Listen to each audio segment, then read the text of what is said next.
Thanks, Ben. We've had many people come to us, and they're really interested in how can I get the resources to be an innovator and an innovative leader. And so we have a new book that's coming out. It'll actually be next May. It's called the Innovation Capital, How to Become an Innovative Leader.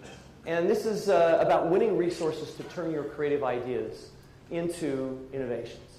So let me just tell you that some of the questions that we try and address in this book. So one, what skills are most likely to impress others? And think boss, VC, angel investors, colleagues, that I have what it takes to lead an innovation project. What problem-solving process should I use to increase the probability of success with a breakthrough? How do I create a reality distortion field like Steve Jobs to be able to convince others to support my ideas? How do I network effectively to get the resources that I need, and who are the right people to target? How do I get noticed in my organization? And how do I build a personal innovation brand or a reputation for innovation? How do I convince my boss, an angel investor, a VC, that my idea has merit? And what does it mean to provide visionary leadership? And how do I do that? So you might be asking yourself, how do I get my boss or our colleagues or investors or innovators to give me time and money to implement my ideas? What we're going to tell you is that you should try and assess your own personal innovation capital. And you may be asking, well, what is innovation capital? What does that mean? How do I get it? What I'm going to tell you is that when you want resources, think about that resource holder like a customer.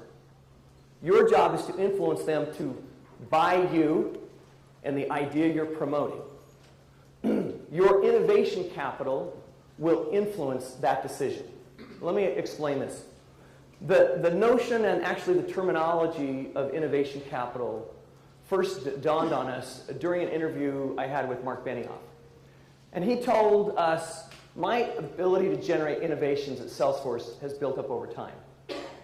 Over 14 years, I've built up what we might call innovation capital that I can spend to try new things, to change the organization, the products, things that need to be changed. Whoever comes in and is the next CEO is not going to have as much innovation capital. They're going to have to accrue that on their own. They're going to have to earn it by being an innovative leader. That's the only way you get and build innovation capital. So here's the founder of a company. He's the CEO, and he says, it's not just that I'm the founder and CEO that allows me to be an innovative leader and do new things. Something has changed over time as I've been a leader at Salesforce. So when you think about why will someone give you their time, in other words, they'll join your project. They'll say, I want to be on your project, or they'll give you resources. What we found is that those that are thinking about giving you the resources tend to do so for three reasons. One, they think you have the human capital, the personal skills to succeed at implementing an innovation project. Second, they think you have social capital. You know others that you'll be able to bring on to bring resources to make this succeed. And third, you have a track record and a reputation for innovation. And it's like this simultaneous equation. They're weighing these things, and that influences whether they say yes or whether they say no. And we're going to tell you what goes into those three things and how you can get better. So let me just talk a little bit about human capital, and I'll only be able to do a deep dive on a few issues here. We found that there are three skills that are really important that get evaluated when you are looking for resources to try and initiate a project at your company or perhaps a startup. One is this person forward-thinking? Do they have the ability to mentally time travel and kind of see the future? And do I believe they'll be able to do that with this project? Second, are they really good at creative problem solving? And third, are they good at persuasion and promotion? So Thomas Edison was actually amazing at persuasion and promotion.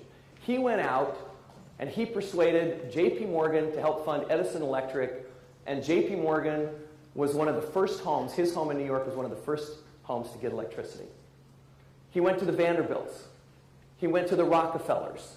Whenever he had a new invention, he literally would walk to Scientific American and he would take the invention and he would show it to them. He would play the phonograph for the editor, and he'd just walk in unannounced, and he would make the promotion happen for his new ideas. Tesla was never able to do that kind of thing. So let me talk a little bit about forward thinking. Some of you have heard of Satya Nadella, some of you haven't. Satya Nadella is the CEO of Microsoft. He started in about 1988, 89. He was one of hundreds of Indian engineers and really over 1,000 software engineers that joined Microsoft that year. What allowed Satya to stand out when he was coming from a good school, but not a premier school, University of Wisconsin, graduate, one of thousands at Microsoft. So the question is sort of how did he set himself apart? In the early 90s, Microsoft's cash cow businesses were the operating system in consumer and office. It was all the consumer. But he sat down and he tried to trend and think about what would be important for Microsoft 10, 15 years from now. And he decided to not go into those businesses. He went into the server business because he saw that there was the potential for what we now know as cloud computing technologies. And he built expertise over the years in those technologies. This was actually relatively unpopular at the time. He was the leader of the tiny cloud business, and Steve Ballmer, the CEO at the time, even said, you should think about this, whether you want to stay and do this cloud thing, because he says, it may crash and burn. This may not go anywhere, and this is a risk. So he was placing a bet. But over time, he developed expertise, and as this grew, then he was looked to as somebody who had expertise and knowledge in a really important new growing field for Microsoft. And he later said, a leader must see external opportunities and the internal capability and culture and all the connections among them and respond to them before they become obvious wisdom of the conventional wisdom. So you have to take time to sort of do mental time travel, to think forward. One of the things that Bill Gates actually did would take what he called Think Week. And at least 1 week or 2 weeks a year, he would go sequester himself, read everything he could, and then he would try and think about what are the implications of the trends. In particular, what will customers want next, and what will the new emerging technologies enable us to do? We talk about ways to try and get smart on this as you think about the future in your industry. I don't know how many of you know what the Dunbar number is, but this is Robin Dunbar. His name is attached to the Dunbar number. And he describes it as the number of people you'd not feel embarrassed about joining uninvited for a drink if you happen to bump into them at a bar. These are people you think of as sort of strong social connections. What he says is that, and he studies anthropology, he actually says because of the size of our brains, that we are only really capable of maintaining relationships of close trust and obligation with about 150 people. Even if you look at Facebook today, the median number of Facebook friends is about 200. It's hard to maintain relationships with more than about 150 people. Now I want to ask another question. True or false? Strong ties are more important than weak social ties when it comes to finding out about new jobs, new information, or new ideas. See, you're smart. It's actually false. Mark Granovetter actually studied this in some different settings, and he finds when it comes to finding out about new jobs, or for that matter, new information, new ideas, weak ties are always more important than strong ties.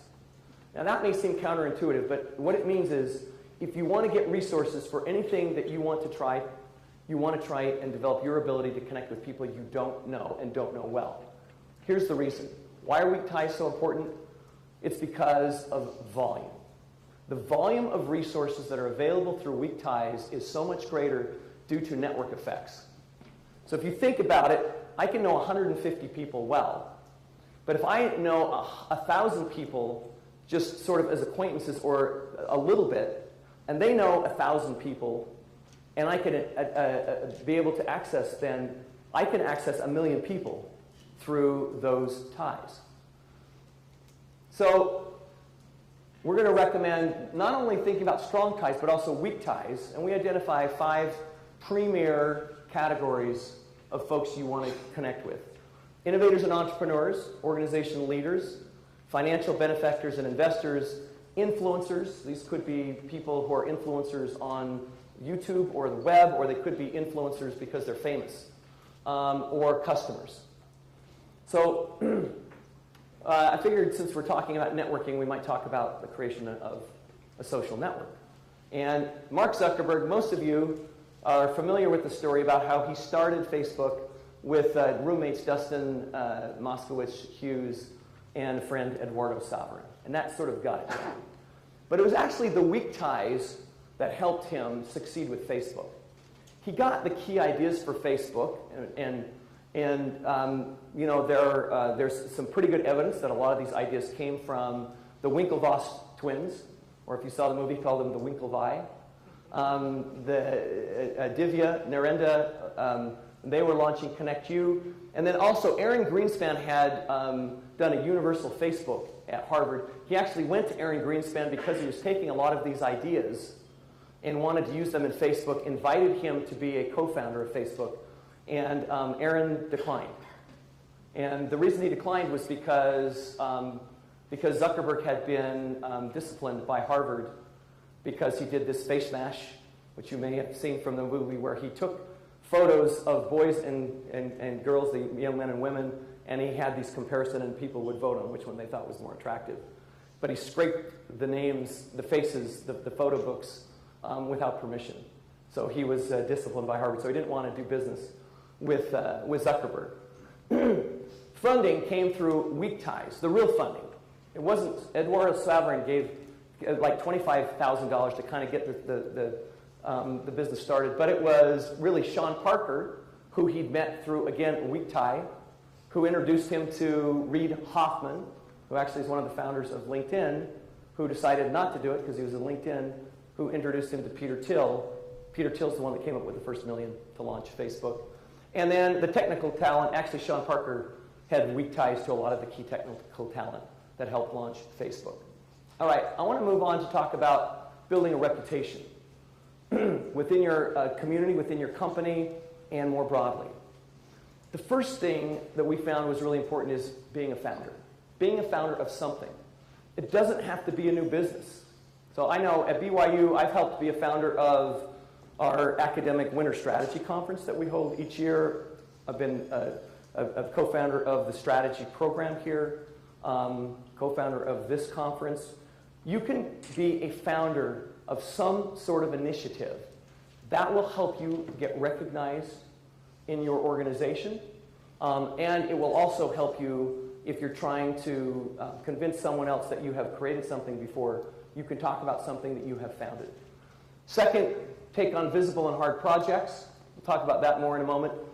Third is sometimes being willing to make hard decisions, the hard decisions about what I'm going to do and what I'm not going to do. And you take a stand in organizations, and of course it helps if it works. But that can help you build a reputation. And finally, being scrappy. It's you can get a lot done with a little. All right, so talk about being a founder. I don't know if you've heard of Andy Jassy. Andy Jassy joined Amazon early on. He happened to be an assistant to Jeff Bezos. And they had a retreat, 2003. And it was a strategy retreat where they talked about the company's core competencies. They realized they were actually pretty good at some of this cloud computing technologies that they were using to support their business. And so Jassy raises his hand and basically says, I'll take the lead on, let's see if this could be a business externally. So he becomes the founder of that and eventually becomes the CEO of Amazon Web Services. Now it's a $20 billion revenue company, but it was because he was willing to sort of raise his hand. He actually left what was a comfortable position as Jeff's assistant to found something new. I want to talk about what we call impression amplifiers. These are actions that you take to get attention for you, to get attention for your idea, your project, and to convince others that this might be a good idea.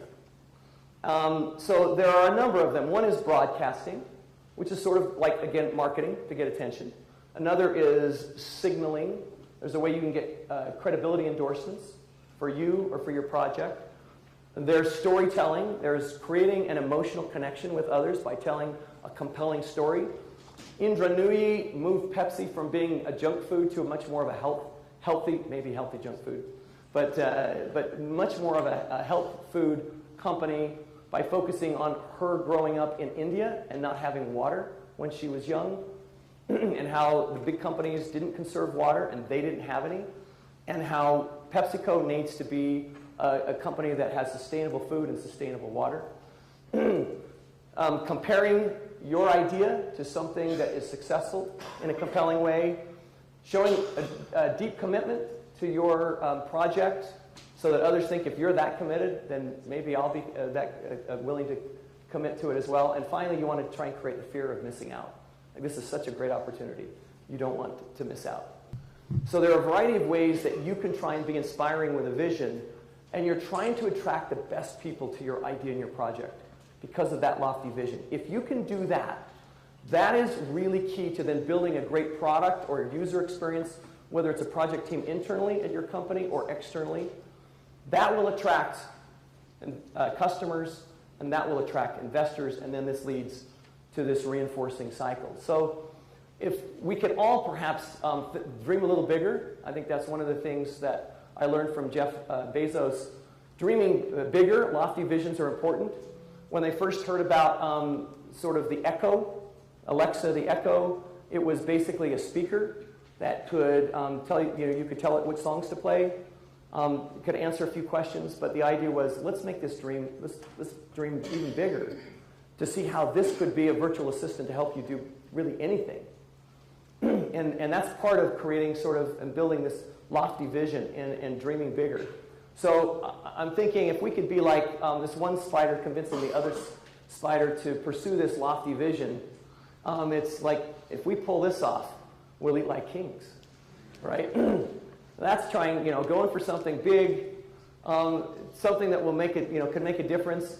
There are likely to be failures along the way, and that's one of the things that's really important to understand, is if you're going to be an innovative leader, you have to take a portfolio sort of perspective. I'm going to have 10 projects I'm going to pursue. I'm going to have 5 projects.